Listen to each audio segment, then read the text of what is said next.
Hi, I'm back. Part two, the beekeeper fraud prevention, things that you can do to protect yourself. It was a great movie. Again, go to my first video. But what I would say is if you ever get a call, a text, an email saying that they're from your bank, even if it's on the caller ID, do not answer, do not respond to any questions.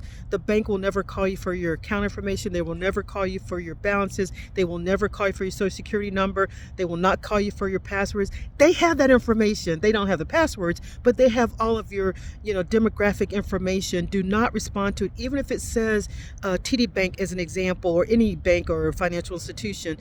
There is something called spoofing, where these people that do this kind of thing, they target the elderly, but they can target anyone.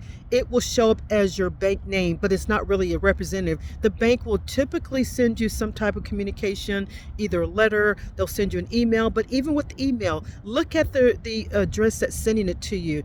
If it looks highly suspicious, do not respond to it. Pick up your credit card, pick up your debit card, pick up your bank statement, and call the number that's listed there.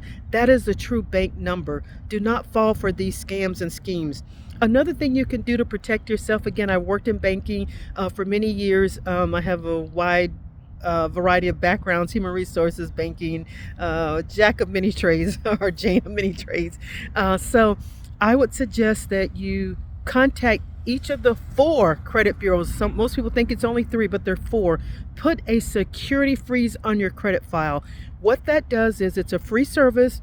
It allows the credit companies to block or freeze your credit, meaning that if someone were to gain access to your name, your date of birth, your credit card, your date of birth, social security number, they cannot open up accounts because there's a freeze on it. And you have to do each of those separately. There's Experian, TransUnion, Equifax is the biggest one, and then there's Innovis, Innovis, I think that's how you spell it. But you can just type in 4 credit bureaus, Google it. Google is our friend. You put a security freeze at each of those credit bureaus. If you do one, it's not going to take care of the other 3. So it's important. It's a free service. There are 2 things that you can do. If you have been the victim of identity theft, you can actually do what's called a fraud alert. That's different from a security freeze. Security freeze is free. It's indefinite. It stays on your credit file until you call in, or you go online to unfreeze it. You can do that temporarily if you're going to buy a car or house, if someone needs to run the credit for you.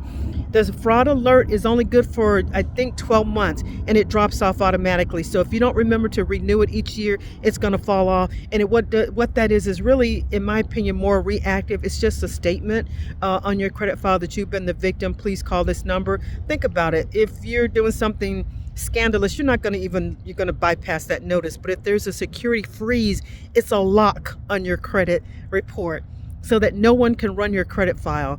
And also, LexisNexis has a way. You go, type in LexisNexis. There's a way for you to block your file with LexisNexis as well. So these are some things that I would highly recommend.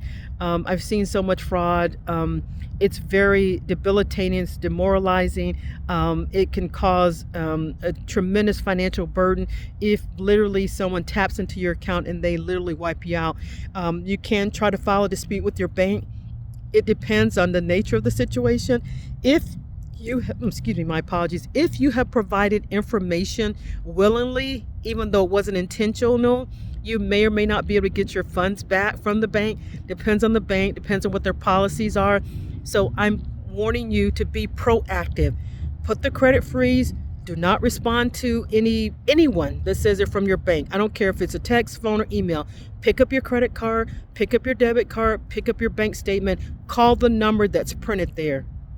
Unfortunately, this is the world that we live in. You have to be very, very careful. You go online, you just Google bank frauds, bank scams. You just see stories after stories after stories of people who thought they were talking to their bank, and they always say, oh, this is a fraud department, this is Joe Smith. And another thing, some red flags. Typically, banks will not give the first and last name of the employee, and that's to protect their identity. So if someone says, I'm, so-and-so from so-and-so, it's probably not from the bank. If you get a text message that is not a continuous thread, that meaning the bank has sent you previous alerts for other things happening in your account, it's not from the bank. If it's a standalone text message, if it says something weird about a car, last 4 digits of a car that you've never had, it's not your bank. If you get an email, look at the sender. If it looks really weird, it's not from your bank. So this is just a bank alert, fraud alert. Please be careful. Also, parents, very lastly, I don't want this to be too long.